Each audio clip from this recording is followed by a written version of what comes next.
اعوذ باللہ من الشیطان الرجیم بسم اللہ الرحمن الرحیم الحمد للہ رب العالمین والصلاة والسلام علی اشرف الانبیاء والمرسلین اللہم لا سهل الا ما جعلته سهلا وانت تجعل الحزن اذا شئت سهلا اللہم رب اشرح لي صدری ویسر لي امری واحلل عقدۃ من لسانی یفقهوا قولی اللہم رب زدنا علما اللہم رب زدنا علما اللہم رب زدنا علما۔ اللہ پاک کی حمد و ثنا اور آقائے دو جہان نبی مکرم تاجدار عرب و عجم سید المرسلین خاتم النبیین رحمت للعالمین کی ذات گرامی پر درود و سلام کے بعد اللہ سبحانہ و تعالی کا احسان ہے کہ جس نے ایک بار پھر ہمیں یہ توفیق عطا کی کہ ہم قرآن حکیم کی آیات کو سمجھنے کے لیے مل بیٹھیں۔ رب کائنات سے دعا ہے کہ وہ ہمیں یہ توفیق عطا فرمائیں کہ ہم ان آیات کو صحیح طریقے سے سمجھ سکیں اور سمجھ کر ان کو اپنی زندگیوں میں امپلیمنٹ کریں اور پھر دوسرے لوگوں تک ان آیات کا پیغام پہنچائیں۔ رب کائنات ہمیں یہ صحیح سمجھ عطا فرمائیں۔ گزشتہ مجلس میں ہم نے جن آیات پر گفتگو کی تھی ان آیات میں رب کائنات نے یہود کے اس دعوت کی تردید کی کہ جہاں انہوں نے کہا کہ ہمیں یعقوب علیہ السلام نے یہودیت پر قائم رہنے کا حکم دیا تھا اور عیسائیوں نے کہا کہ ہمیں عیسائیت پر، تو یہاں ان کی تردید کی گئی کہ حضرت یعقوب علیہ السلام نے تو سکرات الموت کے وقت بھی اپنی اولاد کے دین کی فکر کی اور انہیں کہا کہ قال ماذا تعبدون من بعدی، تو انہوں نے کہا کہ اس رب کی جو آپ کا رب ہے، آپ کے ابا و اجداد کا رب ہے، اس رب کی ہم عبادت کریں گے وَنَحْنُ لَهُ مُسْلِمُونَ، یعنی انہوں نے کہا تھا کہ ہم ایک رب کی عبادت کرنے والے ہیں۔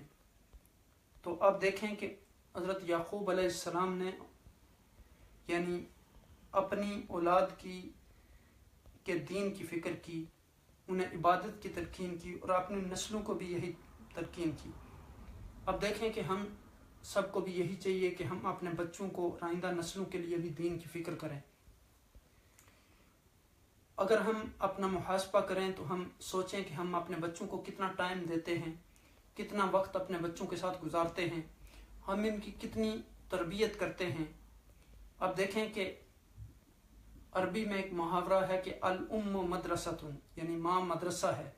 اب دیکھیں کہ ماں جو ہے وہ 9 ماہ تک بچے کو اپنے پیٹ میں رکھتی ہے، پھر بھی بچہ سب سے زیادہ جس کے قریب ہوتا ہے وہ ماں ہوتی ہے، اور اگر ماں کی خود تربیت نہ ہو تو پھر وہ بچے کی کیسے تربیت کرے گی۔ اسی لیے اب دیکھیں کہ یہ کہا گیا کہ جب آپ جاہلیت کے دور میں ایک جو جاہلی عربی شاعر تھا تو اس کے بیٹے نے جب پوچھا کہ اے ابا جان آپ نے میرے اوپر کوئی احسان نہیں کیا، تو اس نے کہا کہ جب میں نے تمہاری ماں کا انتخاب کیا تھا تو ایک اچھی ماں کا انتخاب کیا تھا۔ تو یہ بھی بہت ضروری ہے کہ ہم یعنی اپنے بچوں کے لیے اچھی یعنی بیویوں کا انتخاب کریں، اپنے لیے اچھی بیویوں کا انتخاب کریں تاکہ وہ عورتیں پھر ایک اچھی جیل کی تربیت کر سکیں، اپنے بچوں کو دین کی اچھی فکر دے سکیں، اچھی سوچ دے سکیں، ان کی آخرت کی فکر، ان کی عاقبت کی فکر کریں۔ یعنی اب دیکھیں کہ کوشش کرنا دین میں بہت ضروری چیز ہے۔ اب دیکھیں کہ یہ ایم نہیں ہے کہ میرا تعلق کس خاندان سے ہے، کس قبیلے سے ہے، میرے آباء و اجداد بڑے علماء تھے، اولیاء تھے، لیکن ہم نے دیکھنا ہے کہ ہم خود کیا کر رہے ہیں۔ جب تک ہم خود اچھے اعمال نہیں کریں گے تو ہم یعنی آپ دیکھیں کہ رب کائنات ہر اچھے عمل کا بھی اجر دیں گے اور ہر برے عمل کا بھی اجر دیں گے۔ اور آپ دیکھیں کہ یعنی دنیا میں تو یہ ہوتا ہے کہ جب والدین اگر امیر ہوں تو وہ اپنا مال و دولت، اپنی ہر چیز اپنے بچوں کو دے دیتے ہیں، یعنی کہتے ہیں کہ یہ زائد ہے ہمارے پاس تو یہ بھی تم لے لو، تمہیں کسی چیز کی کمی نہیں ہونی چاہیے۔ لیکن قیامت کے دن یہ نہیں ہو سکتا کہ اپنے اعمال کسی دوسرے کو آپ دے دیں۔ مثلا کسی کی نمازیں پوری نہیں تو آپ کہیں کہ میں اسے اپنی نمازیں دے دوں گا، اپنی زکوٰۃ دے دوں گا، تو وہاں ایسی چیزیں کام نہیں آئیں گی۔ جس طرح حدیث پاک میں آتا ہے کہ انسان جب اس کی روح اس کے جسم سے پرواز کرتی ہے تو 3 چیزیں اس کے ساتھ جاتی ہیں، 2 چیزیں ان میں سے واپس آ جاتی ہیں، ایک چیز اس کے ساتھ باقی رہتی ہے۔ یعنی اس کا مال اس کے ساتھ جاتا ہے، اس کے رشتہ دار اس کے ساتھ جاتے ہیں، اور اس کے اعمال اس کے ساتھ جاتے ہیں۔ اس کے رشتہ دار واپس آ جاتے ہیں، اس کا مال واپس آ جاتا ہے، اور پھر جھگڑے شروع ہو جاتے ہیں رشتہ داروں میں اپنی تقسیم کے، اولاد میں، بہن بھائیوں میں۔ تو جو باقی رہنے والی چیز ہے وہ اس کے اعمال ہیں، وہ اچھا عمل ہو یا برا عمل ہو، وہ اس کے ساتھ رہے گا۔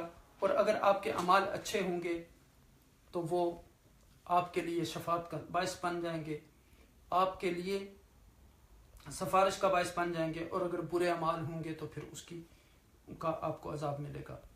اب دیکھیں کہ یہاں پچھلی آیات میں یہ حکم دیا گیا تھا کہ ابراہیم علیہ السلام کی ملت کی طرف دعوت دی گئی، توحید کی طرف، اخلاص کی طرف۔ ابراہیم علیہ السلام جو تھے وہ مشرک نہیں تھے، وہ یکسو مسلمان تھے، آخری دم تک وہ اسی دین پر قائم رہے۔ یعنی فرمایا کہ وَإِنَّ هَذَا صِرَاطِي مُسْتَقِيمًا، یعنی قرآن و سنت پر ایمان اور دوسرے انبیاء کی کتابوں پر ایمان بار بار کہا جا رہا ہے کہ وَنَحْنُ لَهُ مُسْلِمُونَ، یعنی جو اللہ کی طرف سے آیا اس کو مان لو، یہاں تعصب کا، عناد کا، ضد کا مظاہرہ نہ کرو۔ اور سورہ بقرہ کی پھر اگلی ایک آیت جو آ رہی ہے 285، اس میں بھی فرمایا کہ آمن الرسول بما انزل الیہ من ربہ والمؤمنون کل آمن باللہ وملائکتہ وکتبہ ورسلہ لا نفرق بین احد من رسلہ وقالوا سمعنا واطعنا غفرانک ربنا والیک المصیر۔ سارے انبیاء جو تھے وہ برحق تھے، سارے انبیاء حق لے کر آئے، جو تعلیمات انہوں نے لوگوں کو دی تھیں وہ سچ تھیں، ہم سب اس کے اوپر ایمان رکھتے ہیں، اور ہم ان سارے پیغمبروں پر بھی ایمان رکھتے ہیں، یعنی ہم سب نبیوں پر ایمان رکھتے ہیں، تو ہم ان کے درمیان تفریق نہیں کرتے۔ تو یہاں آج کی جو ہماری آیت ہے جہاں سے ہمارا درس شروع ہوگا، فَإِنْ آمَنُوا بِمِثْلِ مَا آمَنْتُمْ بِهِ فَقَدِ اهْتَدَوْا وَإِنْ تَوَلَّوْا فَإِنَّمَا هُمْ فِي شِقَاقٍ فَسَيَكْفِيكَهُمُ اللَّهُ وَهُوَ السَّمِيعُ الْعَلِيمُ صِبْغَةَ اللَّهِ وَمَنْ أَحْسَنُ مِنَ اللَّهِ صِبْغَةً وَنَحْنُ لَهُ عَابِدُونَ قُلْ أَتُحَاجُّونَنَا فِي اللَّهِ وَهُوَ رَبُّنَا وَرَبُّكُمْ وَلَنَا أَعْمَالُنَا وَلَكُمْ أَعْمَالُكُمْ وَنَحْنُ لَهُ مُخْلِصُونَ أَمْ تَقُولُونَ إِنَّ إِبْرَاهِيمَ وَإِسْمَاعِيلَ وَإِسْحَاقَ وَيَعْقُوبَ وَالْأَسْبَاطِ كَانُوا هُودًا أَوْ نَصَارَىٰ قُلْ أَأَنْتُمْ أَعْلَمُ أَمِ اللَّهُ وَمَنْ أَظْلَمُ مِمَّنْ كَتَمَ شَهَادَةً عِندَهُ مِنَ اللَّهِ وَمَا اللَّهُ بِغَافِلٍ عَمَّا تَعْمَلُونَ تِلْكَ أُمَّةٌ قَدْ خَلَتْ لَهَا مَا كَسَبَتْ وَلَكُمْ مَا كَسَبْتُمْ وَلَا تُسْأَلُونَ عَمَّا كَانُوا يَعْمَلُونَ۔ اب یہاں دیکھیں کہ رب کائنات نے ارشاد فرمایا کہ اللہ آپ کے لیے کافی ہے۔ فَإِنْ آمَنُوا بِمِثْلِ مَا آمَنْتُمْ بِهِ فَقَدِ اهْتَدَوْا، سو اگر وہ ایمان لائیں جس طرح تم ایمان لائے، فَقَدِ اهْتَدَوْا، تو انہوں نے ہدایت پائی، اس پر یعنی انہوں نے ہدایت پا لی۔ وَإِنْ تَوَلَّوْا، اگر پھر جائیں، فَإِنَّمَا هُمْ فِي الشِّقَاقِ، تو پھر وہی ہیں پس انقریب فَسَيَكْفِيكَهُمُ اللَّهُ، اللہ تعالیٰ آپ کے لیے کافی ہے، وَهُوَ السَّمِيعُ الْعَلِيمُ، اور وہی سننے والا ہے، جاننے والا ہے۔ اب دیکھیں کہ یہاں فرمایا گیا کہ اگر وہ بھی اسی طریق سے ایمان لے آئیں جس طریق سے تم اہل اسلام ایمان لائے، تو تب تو وہ بھی رائے حق پر لگ جائیں گے، اور اگر وہ روگردانی کریں گے تو وہ لوگ تو ہمیشہ سے برسر مخالفت رہے ہیں، تو سمجھ لو کہ تمہاری طرف عنقریب ہی نبٹ لیں گے اللہ سبحانہ وتعالیٰ۔ اللہ سبحانہ وتعالیٰ سننے والے ہیں اور جاننے والے ہیں۔ اب یہاں دیکھیں کہ یہاں فرمایا گیا کہ فَإِنْ آمَنُوا بِمِثْلِ مَا آمَنْتُمْ بِهِ، پھر اگر وہ لوگ ایمان لائیں جیسا کہ تم لوگ ایمان لائے ہو۔ کون؟ یہود و نصارہ۔ اب دیکھیں کہ پیچھے بھی کہا گیا تھا کہ وَمِنَ النَّاسِ مَن يَقُولُ آمَنَّا بِاللَّهِ وَبِالْيَوْمِ الْآخِرِ وَمَا هُمْ بِمُؤْمِنِينَ، وہ کہتے ہیں ہم ایمان لائے لیکن حقیقت میں وہ ایمان نہیں لائے۔ اور اب دیکھیں کہ یہاں کہا گیا کہ یعنی اگر وہ ایمان لے آئیں جس طرح کے حضور نبی اکرم صلی اللہ علیہ وسلم ایمان لائے، جس طرح صحابہ کرام ایمان لائے، وہاں آپ نے دیکھیں ہم نے منافقین کی علامات جب ہم پڑھ رہے تھے تو وہاں ان کی صفات میں ہم نے کیا پڑھا تھا کہ وَإِذَا قِيلَ لَهُمْ آمِنُوا كَمَا آمَنَ النَّاسُ قَالُوا أَنُؤْمِنُ كَمَا آمَنَ السُّفَهَاءُ أَلَا إِنَّهُمْ هُمُ السُّفَهَاءُ وَلَكِنْ لَا يَعْلَمُونَ کہ کیا ہم ان بیوقوف لوگوں کی طرح نعوذ باللہ ایمان لے آئیں، یعنی صحابہ کرام کو وہ بیوقوف کہتے تھے، تو اللہ سبحانہ وتعالیٰ نے وہاں بھی کہا تھا کہ حقیقت میں بیوقوف یہی لوگ ہیں۔ اور میں نے آپ کو کل بتایا تھا کہ بیوقوفی دو وجوہات کی بنا پر ہوتی ہے، ایک کم علمی کی بنا پر اور ایک کم عقلی کی بنا پر۔ تو اب یہاں دیکھیں کہ فرمایا کہ اگر یعنی ہدایت کا معیار اور کرائٹیریا یہاں بتایا گیا کہ کیا ہے، فرمایا گیا کہ اس طرح کس طرح ایمان لے آئے، کیسے ایمان لے آئے، کون سا ایمان، جس طرح حضور نبی اکرم صلی اللہ علیہ وسلم کا ایمان تھا، جس طرح صحابہ کرام رضوان اللہ علیہم اجمعین کا ایمان تھا، یعنی صحابہ کا ایمان تھا، حضور کا ایمان جو تھا، بمثل ما آمنتم بہ، یعنی تم سے مراد کون ہے؟ نبی اکرم صلی اللہ علیہ وسلم اور صحابہ کرام۔ جیسے آقا دو جہاں نبی رحمت نے ہمیں بتایا کہ خیر القرون کرنی ثم الذین یلونہم ثم الذین یلونہم، کہ سب سے بہتر میرا زمانہ ہے، اس کے بعد میرے صحابہ کا زمانہ ہے، اس کے بعد ان کو فالو کرنے والے لوگ تابعین، پھر تبع تابعین، اس طرح پھر اس کے بعد سارے لوگوں کا جو ہے وہ درجہ ہے۔ یعنی یہود و نصارہ اس وقت حق پر ہوں گے جب وہ ایسا ایمان لے آئیں گے جیسا کہ حضور نبی اکرم صلی اللہ علیہ وسلم اور آپ کے صحابہ کرام ایمان لے کے آئے، اور اگر وہ منہ پھیر جائیں گے، ویسا ایمان نہ لائیں گے، قرآن کو نہ مانیں گے، فَإِنَّمَا هُمْ فِي شِقَاقٍ، تو پھر وہ ضد میں پڑے ہوئے ہیں، مخالفت کا شکار ہیں، فَسَيَكْفِيكَهُمُ اللَّهُ، پھر آپ پریشان نہ ہوں، اگر نہیں مانتے تو نہ مانیں، آپ کا نقصان نہیں کر سکتے، ان کی طرف سے آپ کے لیے اللہ تعالیٰ کافی ہوگا۔ کیونکہ جب مخالفت ہوتی ہے تو پھر لوگ کیا کرتے ہیں، پھر لوگ آپ کا نقصان کرنے کی کوشش کرتے ہیں، آپ کو نقصان پہنچانے کی کوشش کرتے ہیں، آپ کو تکلیفیں پہنچانے کی کوشش کرتے ہیں، تو یعنی آپ پر طرح طرح کے الزامات لگانے کی کوشش کرتے ہیں۔ تو آپ دیکھیں کہ پھر انسان اس سے ڈرتا بھی ہے۔ تو یہاں نبی اکرم صلی اللہ علیہ وسلم کو یہ تسلی دی جا رہی ہے کہ آپ اعلان حق کا اظہار کریں، کسی کی دشمنی، کسی کی مخالفت، کسی کی مخاصمت، کسی کی ضد، کسی کی ہٹ درمی سے نہ ڈریں، اللہ تعالیٰ ان کے مقابلے میں ان کے شر اور چالوں سے کافی ہو جائے گا، یعنی اللہ سبحانہ وتعالیٰ آپ کے لیے کافی ہے۔ یعنی اس میں آقا دو جہاں نبی اکرم صلی اللہ علیہ وسلم کو یہ خوشخبری دی جا رہی ہے، وَهُوَ السَّمِيعُ الْعَلِيمُ، اور وہ سننے والا ہے اور جاننے والا ہے۔ اور اگر آپ تاریخ کا مطالعہ کریں تو پوری تاریخ اس بات پر گواہ ہے کہ جتنا بھی حضور نبی اکرم صلی اللہ علیہ وسلم کا راستہ روکنے کی کوشش کی گئی، جتنا آپ کے راستے میں رکاوٹیں ڈالی گئی، جتنا آپ کو پریشان کرنے کی کوشش کی گئی، اتنا ہی حضور نبی اکرم صلی اللہ علیہ وسلم کو زیادہ کامیابی ہوئی۔